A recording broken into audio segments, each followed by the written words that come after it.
مئی 9 جیسے حملے ہوتے ہیں یا مختلف ادارے کو دن بدن گالی دینا ہوتا ہے، یہ سیاست کے دائرے میں نہیں ہوتے۔ اور میں آپ سے پوچھتا ہوں، پاکستان پیپلز پارٹی کے جیالوں سے پوچھتا ہوں کہ آپ کے ساتھ کیا ہوتا کہ اگر جب مجھے نیب نوٹس دیا جائے یا صدر زرداری کو گرفتار کیا جائے اور میں آپ کو کہتا کہ کور کمانڈر ہاؤس پہ آپ حملہ کرے، آپ جو ہمارا ڈیفنس بیسز ہے ان پہ حملہ کرے، تو کیا آپ کے ساتھ رویہ سخت ہوتا ہے یا نہیں؟ محترمہ بینظیر بھٹو کی آخری پیغام کیا تھی؟ شہید محترمہ بینظیر بھٹو کی آخری پیغام مفاہمت کی تھی۔ شہید محترمہ بینظیر بھٹو نے اپنی آخری کتاب بھی مفاہمت پہ لکھی، اور میں سمجھتا ہوں سیاسی بحران سے نکالنے کے لیے آج نہیں تو کل، کل نہیں تو پرسوں ہمیں اس قسم کی ہی مفاہمت کی ضرورت ہوگا۔ ایک تو مفاہمت کو کامیاب ہونے کے لیے سیاسی جماعتوں اور سیاسی قیادت کو سیاسی انتہا پسندی کو چھوڑنا پڑے گا، سیاسی کارکنوں کو سیاست کو واپس سیاست کے دائرے میں لے کر آنا پڑے گا۔ یہ جو مئی 9 جیسے حملے ہوتے ہیں یا مختلف ادارے کو دن بدن گالی دینا ہوتا ہے، یہ سیاست کے دائرے میں نہیں ہوتے۔ اور میں آپ سے پوچھتا ہوں، پاکستان پیپلز پارٹی کے جیالوں سے پوچھتا ہوں کہ آپ کے ساتھ کیا ہوتا کہ اگر جب مجھے نیب نوٹس دیا جائے یا صدر زرداری کو گرفتار کیا جائے اور میں آپ کو کہتا کہ کور کمانڈر ہاؤس پہ آپ حملہ کرے، آپ جو ہمارا ڈیفنس بیسز ہے ان پہ حملہ کرے، تو کیا آپ کے ساتھ رویہ سخت ہوتا ہے یا نہیں؟ ہم سمجھتے ہیں کہ پیپلز پارٹی کے قائد عوام شہید ذوالفقار علی بھٹو کو تخت دار پہ چڑھایا گیا، مگر ہم نے ہمیشہ سیاسی اختلاف کیا، سیاسی طور پہ مقابلہ کیا اور کامیاب بھی ہوئے، اور یہی تو وجہ تھی کہ شہید محترمہ بینظیر بھٹو اس کے بعد اس ملک کے وزیر اعظم بنی۔ یہی سیاست کے دائرے میں رہتے ہوئے میں نے شہید محترمہ بینظیر بھٹو کو، اگر آپ نے 30 سال کی جدوجہد دیکھنی ہے تو کیا کیا ظلم شہید بی بی کے ساتھ نہیں ہوا، مگر کبھی بھی اگر شہید بی بی چاہتی تو جب 1986 میں آپ نے پیپلز پارٹی کے کارکنوں نے دنیا کا ریکارڈ توڑ دی لاہور میں کہ ایک سیاسی قائد کے لیے جو مجمع جمع ہوا،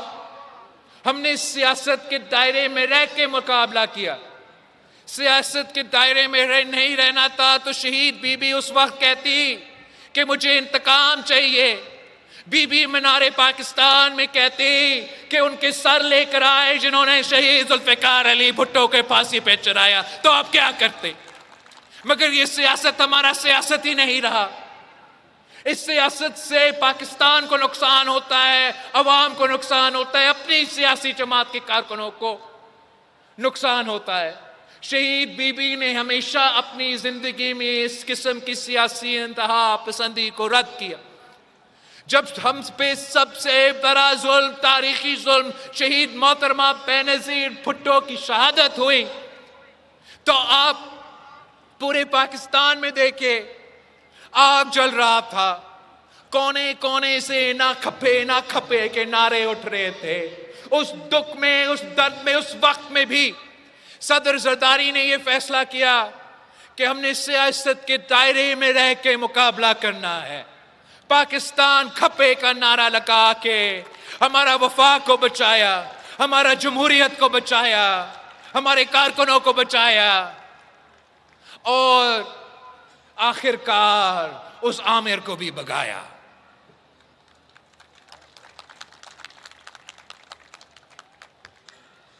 ہر کوئی جو آج کل کی سیاست کی رخ ہو چکی ہے، اس میں عوام کا فائدہ نہیں، اس میں ملک کا نقصان ہو رہا ہے۔ جو ہمارا سیاسی تقسیم ہے، اس کے نتیجے میں ہمارا سیاست کو نقصان، ہمارا جمہوریت کو نقصان، ہمارا معیشت کو نقصان، یہاں تک کہ ہمارا قومی سلامتی کو نقصان، اور کوئی بھی یہ برداشت کرنے کے لیے تیار نہیں۔ تو میں سمجھتا ہوں کہ اگر ہم نے پاکستان کو اس سیاسی بحران سے نکالنا ہے، تاکہ ہم معاشی بحران سے نکال سکے، تاکہ ہم جو قومی سلامتی کے سطح پہ ہمارے خطرات ہیں، چاہے وہ ہمارے بارڈرز پہ ہو یا ملک کے اندر جو دہشت گردی کے مسئلہ ہو، اگر صحیح معنوں میں ان کا مقابلہ کرنا ہے تو آج نہیں تو کل سیاسی قوتوں کو سیاسی راستہ نکالنا پڑے گا۔ اس کے لیے ضرور جو اپوزیشن جماعتیں ہیں ان کو ذمہ دار سیاست کرنا چاہیے، اور جو حکومت کے جماعتیں ہیں ان کو بھی ملک کے مفاد میں سوچنا چاہیے اور اسی کے مطابق اپنا کردار ہو۔ جو اس سیاسی تقسیم کو ملک سے نکالنے کے لیے میرا خیال میں اگر پاکستان کے عوام میں، پاکستان کی سیاسی جماعتوں میں، پاکستان کی سیاسی تنظیموں میں اگر کسی ایک فرد پہ وہ بھروسہ ہے، ایک فرد میں اگر ایک فرد پہ کوئی امید ہے کہ ایسا کون شخص ہے پاکستان کی سیاست میں جو پاکستان کی سیاست میں جو سیاسی تقسیم بن چکا ہے، جو یہ ایک قسم کی سیاسی انتہا پسندی شروع ہو چکا ہے، تو کون وہ واحد شخص ہے جو مفاہمت کا بادشاہ ہے، جو پاکستان کو اس مشکل سے نکال سکتا ہے؟ وہ ایک ہی ہے، جناب صدر آصف علی زرداری صاحب۔